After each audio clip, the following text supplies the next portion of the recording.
Hey A&Pers, this is Dr. Jones checking in. This is A&P 1, Lab 2, Video 2. So we're talking about the skull now.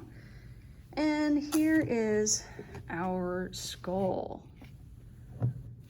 There we go. So we have bones, and where the bones meet, it's called a suture. So these lines right here are the sutures on the skull.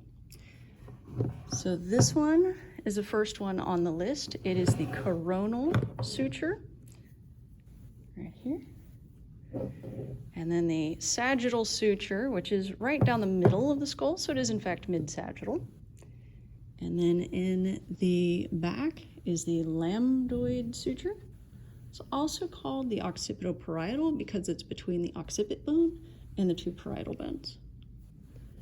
And then on the side, right here, we have a squamous suture. Remember, squamous means scaly or flat. And the other term we need to know is not a suture, it's the orbit. The orbit is the eyeball hole. So that's where your eyeball lives. And behind the eyeball, you can see there's quite a bit more than just a sphere shape here. Behind the eyeball is your optic nerve, which actually goes through that hole right there, which is the We'll get there next. We'll get there. And then the extraocular muscles that we'll do next semester, and of course a lot of orbital fat. So now let's learn the names of the bones. The frontal bone is your forehead. So it starts here and goes back to the coronal suture. And the structure you need to know here is the supraorbital foramen. So in some people, this has a little bit of bone right here, and a foramen is a hole in the bone. And we need to keep track of these terms. So let's write that one down. Make sure I'm on screen here.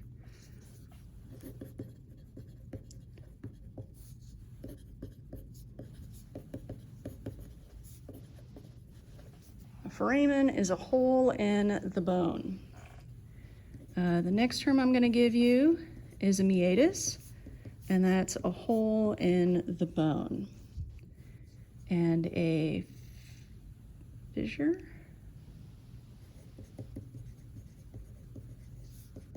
which is a hole in the bone, actually like more of a long skinny, more of like a crack. Like a fissure in between two rocks, like a long skinny crack. And a canal, which is a hole in the bone. I'm sure you're shocked. Okay, these terms, although they all mean sort of the same thing, are not interchangeable. A meatus actually kind of goes through the meat of the bone, and it's like a hole through a thicker bit of bone.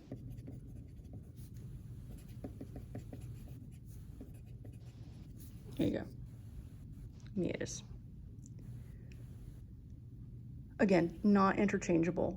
So this is the supraorbital foramen. If you put supraorbital canal on the test, whether it's an in-person test or a Canvas test, then that will be wrong.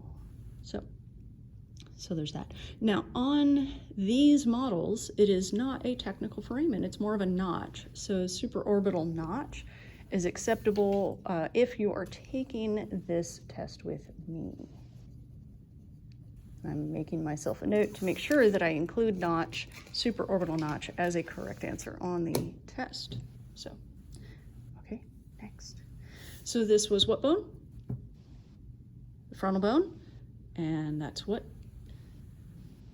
Supraorbital notch. Oh, the reason for the supraorbital notch is nerves and blood vessels go through there. So if you've ever like pinched right there or like pushed right there on your own eyebrow, if you find the right spot and you push real hard and it hurts, then that's why. That's why eyebrow piercings are in the outer third, because you don't want to pierce those nerves or you will lose sensation to that part of your face, that sixth. And we will cover that more when we talk about the cranial nerves. Next is the occipit bone. So I'm going all the way around here. The occipit bone is the back. So it starts here at the occipital parietal or lambdoidal suture, and it's all of this here. So the first structure we need to learn is this hole in the bone. This is the foramen magnum. Magnum means large, like Magnum PI had a large mustache. Yeah, magnum. And this is where your spinal cord exits your skull and goes down your spinal column. And then on the front of that, okay, so let's make sure we know where we are on the skull, because I know we're kind of flipping around. So here's the face. We're gonna go upside down. So this is the inferior or bottom portion of the skull, and this is towards the teeth, and the teeth are anterior. So this is the anterior aspect of the foramen magnum, which is on the inferior side of the skull, the inferior aspect inside. And these two round bits are condyles, and they're on the occipit bone, so they're called occipital condyles. So what is a condyle? Double check I spelled it right. A condyle is a curved joint surface.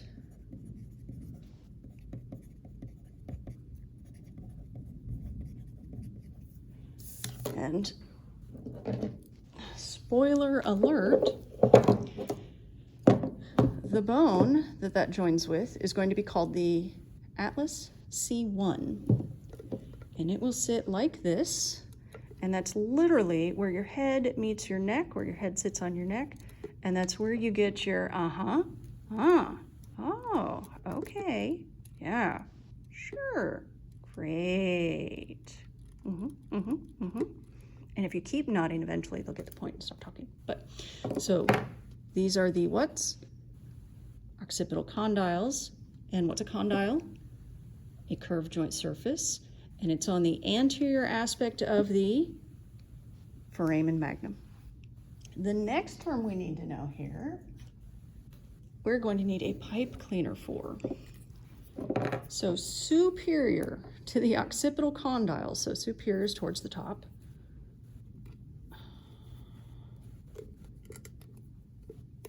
is the hypoglossal canal. And the hypoglossal canal sort of shows in the pictures, and it sort of doesn't. And I'm going to put this through both hypoglossal canals because I want it to be very clear that we have bilateral symmetry, which means the same on both sides. Like you've got two nostrils and two eyeballs and two arms and two legs, usually. And so it should be symmetrical across the midline. So there's bilateral symmetry, and I'm going to take our brain case off top and give you your first look. Yeah, we're learning the holes in the skull. Not all of them. We're not learning that one. Oh, we're kind of learning all the rest of them. So that's your first hole in the skull. And what is it? The hypoglossal canal. Okay, I'm going to flip this again and give you another view. Okay. And there's a cranial nerve called the hypoglossal nerve. Where do you think it lives? It goes through the hypoglossal canal. You're correct. Okay, so that's all about the occipit bone. Put our top of our brain case back on. These two bones here are the parietal bones. And they have structures, and we're not learning them. We're learning the sutures. So what's the suture anterior to the parietal bone? Coronal suture. Down the middle, sagittal suture. In the back, occipital parietal suture or lambdoidal. And it's L-A-M-B-D because lambda is a Greek letter. It looks like a triangle, and this kind of looks like the top of a triangle, so lambda. So lambdoid is L-A-M-B-D-O-I-D. And then what's this other suture at the bottom of the parietal bone? That's the squamous suture, and it is flat right there, so squamous sutures. And that is all we need to know about the parietal bones. And this has been 10 minutes, and the temporal bone is going to take at least another 10 minutes. So we are going to quit this video here. Let's see, parietal bones, boom, video 2, and then we'll start video 3 with the temporal bone. So thank you as always for tuning in. It's good to virtually see you here. And the education must go on. Dr. J out.